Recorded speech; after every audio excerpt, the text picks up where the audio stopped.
Hombre, unibertsitatera sartu baino lehenago edo sartu bezain laster ikerketa gustatzen zitzaidan, baina bueno, oso urrun ikusten nuen horretan hastea eta bar, baina hirugarren mailan, karrerako hirugarren mailan, lehenengo 4 hilabetean eduki genuen irakasle bat, biologia zelularra eman ziguna, eta gustatu zitzaigun, eta bar, eta, bueno, nolabait eskaini zigun, horrela gelan, ez da, baten nahi badu, laborategian hasi, eta bar, oso ondo, eta zebera, eta bere emaztea, biak tesia egiten zebiltzaten. Eta zeukaten 5. mailako neska bat, ja, tesina egiten baita ere, baina urte horretan jamaitzen, eta bar, eta, bueno, dirudinez, nahi zuten, baten batan laborategian neuki, laguntzaile moduan, edo, bueno, bentsateaz. Eta sartu ginen gelako 4 hasi ginen batera. Oso ondo, eman zigun aukera, eta ja, 2. 4 hilabetean sartu ginen.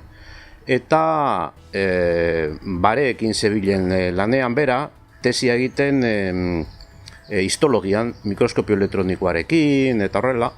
Eta emaztea zebilen tesia egiten bareekin ere, eta izan zen, eta zebilen lipidoak aztertzen. Bareen lipidoak aztertzen.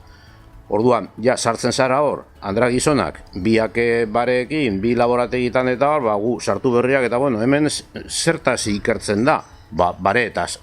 Eta biologo baten ikuspegitik baditu abantaila batzu, ikergai bezala, ezta? Bueno, batzu dira oso, ez dakit, evidenteak eta azalpenik ez duten da behar.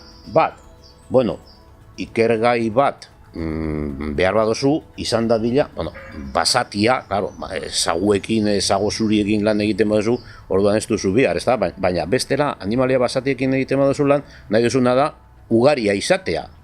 Esan noizian behin harrapa dezakezuna bat, edo, bueno, histologia egiteko, noizian behin bat hartuta, baina, ja, animali fisiologiako ikerketa bat egin nahi baduzu, eta laborategian manipulatu nahi baduzu animalia, baldintza esperimental desberdinetan, eta ikusi zein den erantzuna eta behar dituzu batzuk, desente, asko, ikaragarrizko pilua, segun nola planteatzen duzun, ez da?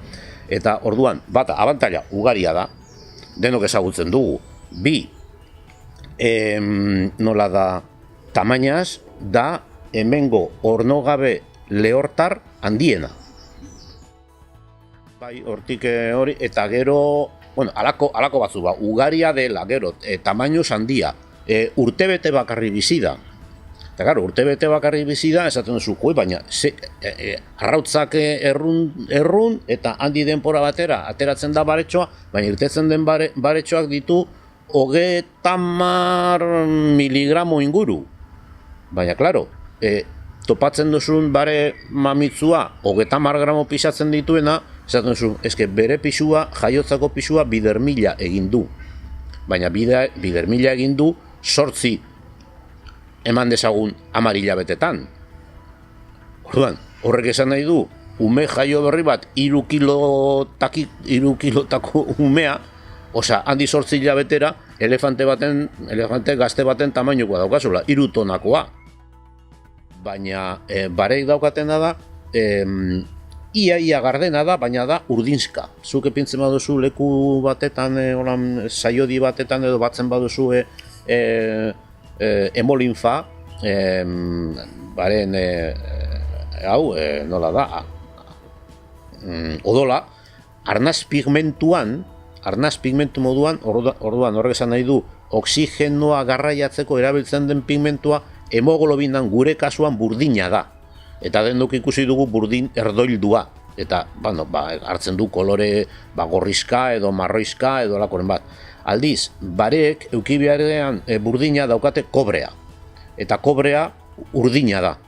Kobrea oso kolore urdin polita dauka, eta oso diluituta dagoenez, daukate kolore urdin. Osa, erret familiakoak dira moluskoak, ez da? Hori ez bakarrik bareek, edozein moluskok eta intsektuek ere, ez da? Normalean, baina hauek kolore urdina. Ikergazten erakutziko dut saiodi batetan ikusteko kolore urdina daukala barearen odolak. Gaur egun zientzian geroz eta lankidetza heterogeneo handiagoak daude, ezta? Orduan, interdisciplinarra da derrigor, nik ere, hartzen dut eta ikusten dut, hasten dala, pixatzen dut, eta epintzen ditut puntuak ordenagailuan edo, eta esan duzu, jo, baina hemen honek daukan itxura, da, bueno, urbiltzen da asintoti, eta baina hau ekuazio matematikoren batek, hau deskribatuko du, eta nun segunetan hasten da hau, nun dago inflexio puntua, ez da, ja, abiadura, azeleratu, eta ja, moteltzen, hau segunetan izango da, eta, bueno, hau matematikari bati galdetuko diot, ez da, eta orduan, ja, hasten zara horrekin, eta, bueno, hau aztertzen duzune, eta, jo, proteinak ez dakiz ere, eta, hau, jo, biokimikari baten gana joan beharko naiz, edo, hau, ez da izan, kimikari baten gana. Orduan, hor, beti derrigorrezkoa da, eta leku askotatik, ero esaten duzu, jo, daukazu arazo bat ez da izerekin, eta agian, zurekin zerikusirik ez daukan zerbait, zoaz alako itzaldi batera, eta esaten duzu, horrekin ni kontaktu egin behar duze, kontatu behar dizkio nire penak, oso ondo dago, ze nola da, zientzia egitea, eta gainera, ez da, ni literaturan asmatuko diren hitzak horrela, baina eske biologian esate baterako, osea, egunero agertzen dira hitzak, hitz berriak, kontzeptu berriak, ezta? Eta, bueno, kontzeptu horiek guk gehien bat jasotzen ditugu ingelesetik, eta lehen izango zan frantzesetik edo espainoletik, baina gaur egun denok jasotzen ditugu kontzeptuak iturri beretik, ez da ingelesa. Bueno, guk ere, baita ere, asmatzen dugunean zerbait, epintzen diogu euskerako izena, eta gero ja internazionalki ere, ezin dizut esan orain adibidea, baina bai dago horrela. Irakurzaletasuna bultzatu behar da, baina beti nire ustez eske gaur egun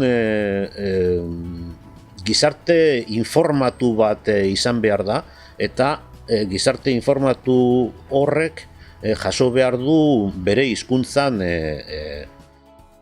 hitz bat euren hiztegitik kentzeko, etxipena. Osa, ez dala irtetzen? Ba ez da irten.